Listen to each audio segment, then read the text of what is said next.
Hello everyone, today in this video I will show you a quick tutorial how to install and configure RTL-SDR dongles that are used for radio scanning on the Windows 10. So assuming that you have already Windows 10 PC and you have a dongle that you bought on some Chinese shop, for example something like the green one. So I do not recommend buying the cheapest one because they more likely have a kind of gap on the R bands that they are supporting. So this one I would not recommend, but this one is quite fine. So this is named version 2. It also has some additional features like TCXO and stuff like this. So what to do next? Then you have to go to the page named rtl-sdr.com, and there's a quick tutorial how to do the manual installation. So first of all you need to download the libraries, the Windows libraries that will be used to communicate with the dongle. So I have already downloaded this file, so if we take a look what's inside, there are libraries for Windows 32-bit and 64-bit, so I'm having 64-bit. If you look inside, there's plenty of files, but what's important, the most important is that these two libraries, libUSB and the RTL-SDR DLL, they are both being used by most of applications that are used on Windows to interact with RTL-SDR dongle. So you need to unpack the whole directory and then we'll copy the files to particular applications directories, for example to the SDRSHARP, which will be shown in a couple of minutes. So first of all, download this file with the libraries. Then you have to download the tool named Zadig. So the Zadig tool is the tool that will attach the correct driver to your RTL USB dongle in the Windows 10. So for example, one remark. So whenever you do kind of installation, configuration, you have to also be logged as an administrator account. So I have administrator rights to my PC and I can proceed, but you have to ensure that you are logged as an administrator to your Windows PC. Okay, so let's go with the Zadig. If we have RTL-SDR dongle attached, it should be visible here when you select list all devices. Okay, now I will select RTL2832 because this is the one I have. And you have to make sure that you will select here WinUSB. So WinUSB is this libUSB library. You have to select install driver and then enable. So I have already done it, so I have it attached. As you can see, to this device I have WinUSB attached. This is a USB identifiers of my dongle. So if you have it, then you can proceed with further steps. So let's close it now. Okay, assuming that you have already downloaded the libraries, then you have attached the driver to the dongle by using this tool Zadig. Then you have to go to the sdr-rtl.com page when you can download the SDR-SHARP tool. So the SDR-SHARP is a graphical radio analyzer, the powerful tool, I would say. Plenty of features available there that you can use to capture and hear the transmissions over radio frequencies. So when you put the download, then you get the archive that you have to unpack to some directory. In my case it is Windows program files, and then make some directory here and unpack the files. So after you unpack them, unzip them here, you have to copy corresponding libraries from the relwith.info.zip. So in my case that was x64 libraries. You have to copy them all to this directory, and then this SDR-SHARP tool will work. So otherwise it may not work, because there's of course batch script here which should be supposed to download all the libraries, but sometimes it doesn't work. Okay, so assuming that you have copied the libraries here, especially RTL-SDR and this libUSB, you can proceed. So remember always to launch this application as an administrator account. Okay, so let's start it.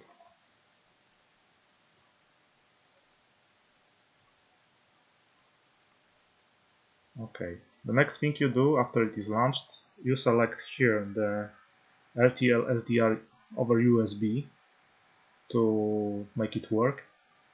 Then select the frequency and switch on.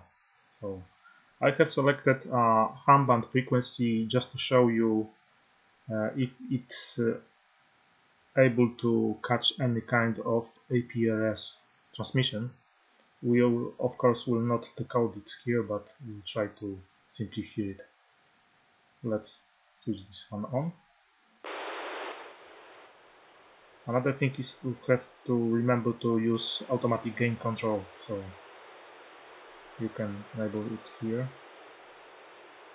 I don't think I have it correctly set. Okay, we can see some kind of transmissions here.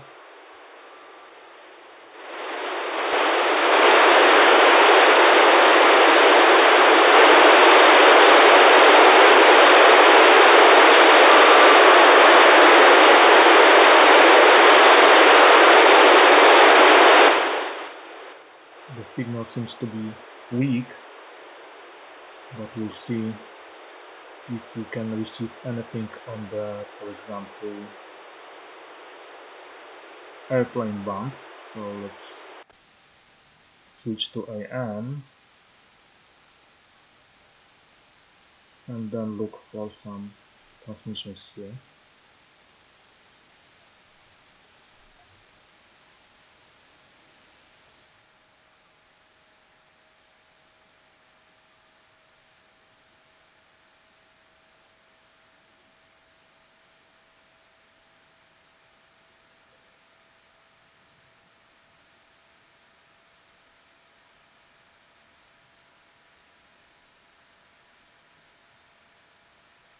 Hopefully I configured this one well, because I'm not an expert on SDR-SHARP. I'm rather using Linux tools. So forgive me if I'm doing something wrong. Yeah, we can see there's something here.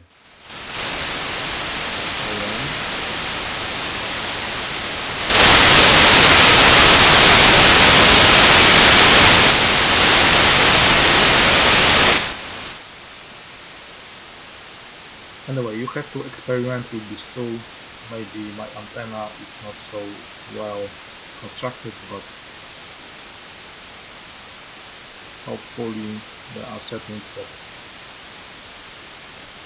maybe I should disable automatic gain control. Yeah, you need to play with it to see what it can do. The question is, if I put here some value, does it have an effect? Okay, so the minimum is 160. Yeah,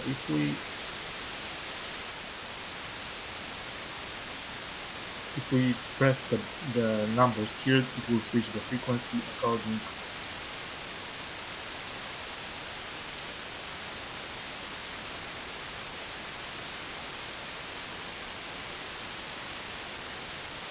Let's look for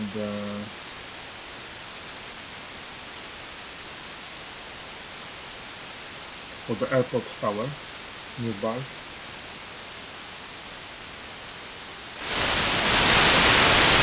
Okay, so nothing. Maybe this is because today is the first day of New Year, so this is 2020 now, and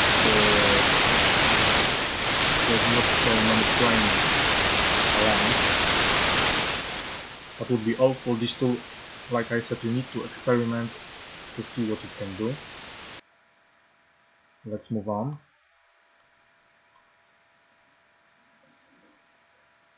So that was the SDR-SHARP. So another cool tool is RTL-1090. So this is kind of similar to the tool on the Linux named dump 1090. So this is basically an ADSB receiver. So the tool that will receive packets from the airplanes nearby and will decode its position and relevant information from the tower perspective. So let's switch the antenna. I need now to switch the antenna to the one that is capable to work on 1 gig frequency. So hold on, it will take a couple of seconds. To download this tool, you need to go to this page and then press the download button on the right side. I will now switch the antenna. So it is done now. Then I'm attaching the dongle once again. So this is basically, as you can see, RTL10.90.zip file. So you have to unpack it to some directory, and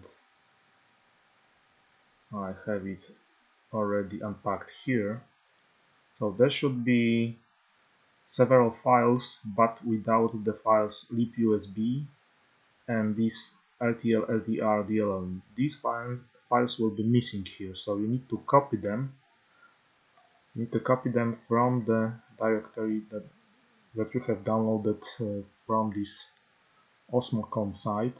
So this file, remember this file with that info, you need to copy these two libraries, libusb and RTL-SDR DLLs, to the directory when you have RTL1090, and then you run this RTL1090 tool as an administrator.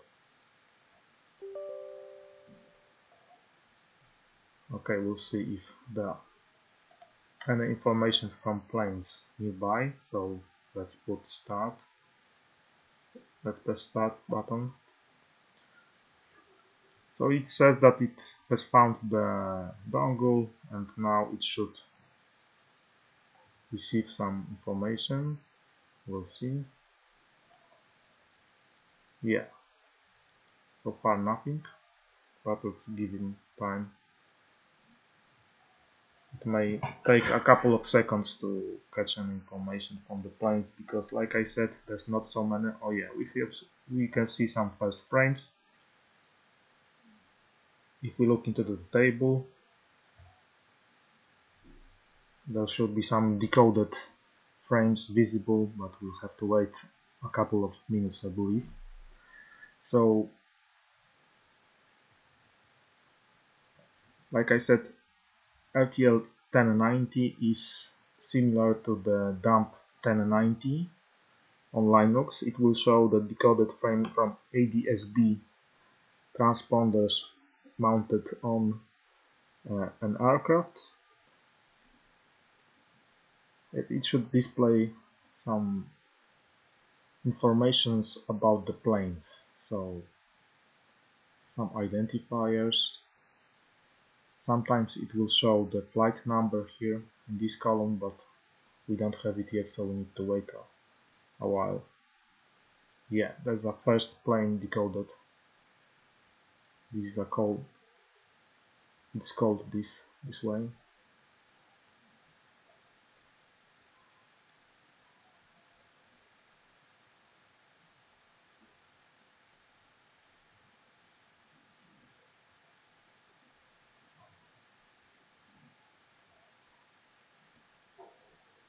It shows some information.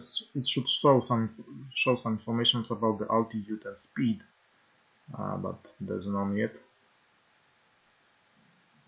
It can transmit the data to some other applications over TCP or HTTP. Oh yeah, we have a second plane.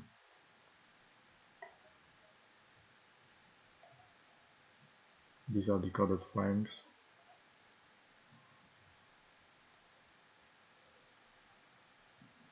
Some statistics. Yes, this is what it does. So maybe we switch to another application. So let's stop it there at this point. So once again I need to switch the antenna. So we'll be now sniffing the data from the weather stations and some sensors nearby over the 433 frequency. So there's a tool named RTL-433 on Linux, and there's also a Windows revision of it, and this one is ported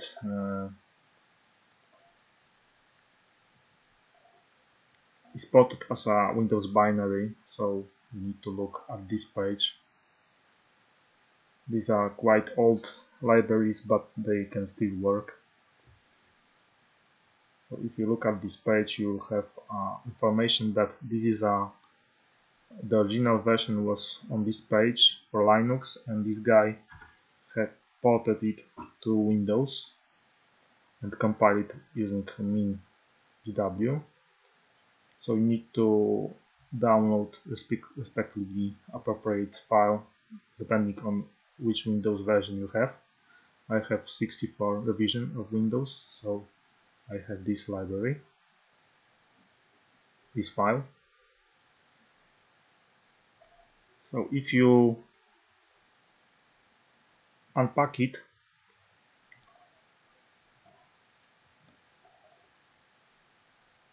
you will get several files, but you will need still to copy the files from downloaded zip file from Osmocom site.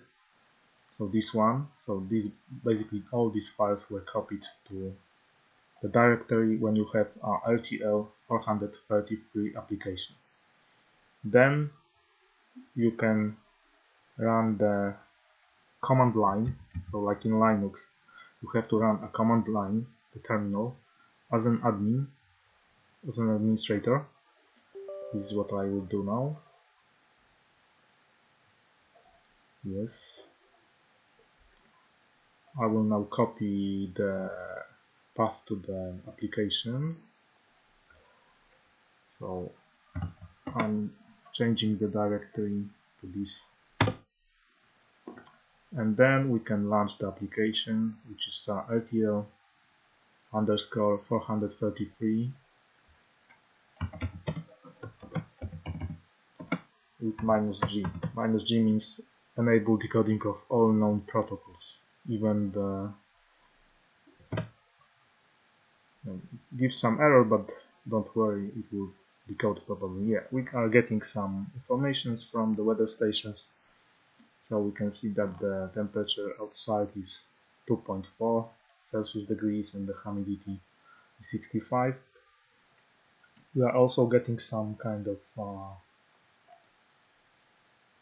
other sensors. Probably it may be some kind of error, so let's give him some time to see if it's getting anything else.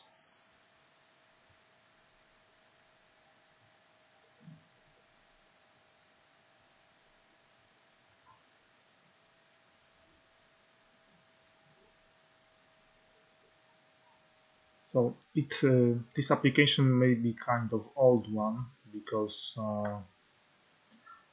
the guy who was doing the porting, it doesn't support the application anymore, so it doesn't do the fresh compilations. So you probably would need to look for some more recent builds. He points here some link to other builds. Maybe I should try with those, but maybe not in this video.